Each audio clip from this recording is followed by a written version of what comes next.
The good news, Martin Scorsese won an Oscar. The bad news, he receives 4 more nominations before the end of his career without winning another Academy Award. And the worst news yet, most people will say, he already got his Oscar and let him be happy with that. People can be real assholes sometimes.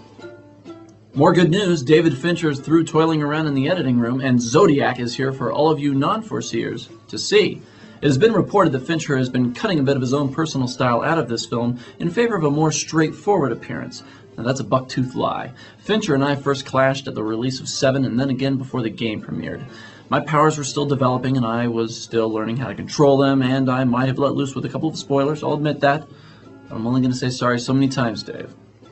Now Mr. Fincher learned his lesson by the time he was cutting Fight Club, and has since kept the destiny of his films in motion by recutting and recutting his films the closer it got to his release date. But the bad news, it doesn't work. Also new this week is the sophomore effort from the young Craig Brewer, who began his career letting those not street psychic enough to already know exactly how hard it is out there for a pimp. And incidentally, Brewer and his Black Snake Moan are about to find out how hard it is for a pimp who just happens to be making his first follow-up to an Oscar-nominated film.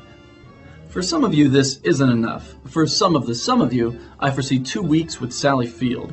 Sounds like a nice place to visit, but I wouldn't want to see the movie. Nor would I the wild hogs that ignored the notes from Dennis Hopper, who insisted there not be an insultingly embarrassing and sadly comedic sequel to his classic Easy Rider. My precognitive sympathies will also be with those of you who happen to see Full of It.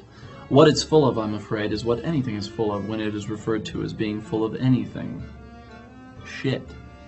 That's all this Friday. The good news, I'm Charlie Baker. The bad news, I told my astrologer I'm a Leo ever since he likes to say he's a DiCaprio. It was done being amusing halfway through the first time he said it. Clairvoyant, I still walk right into these things. Well, anyway, this is the Cinema Psychic telling you without a shred of doubt, I'll see you next Friday. Maybe. I'm sensing the show is over.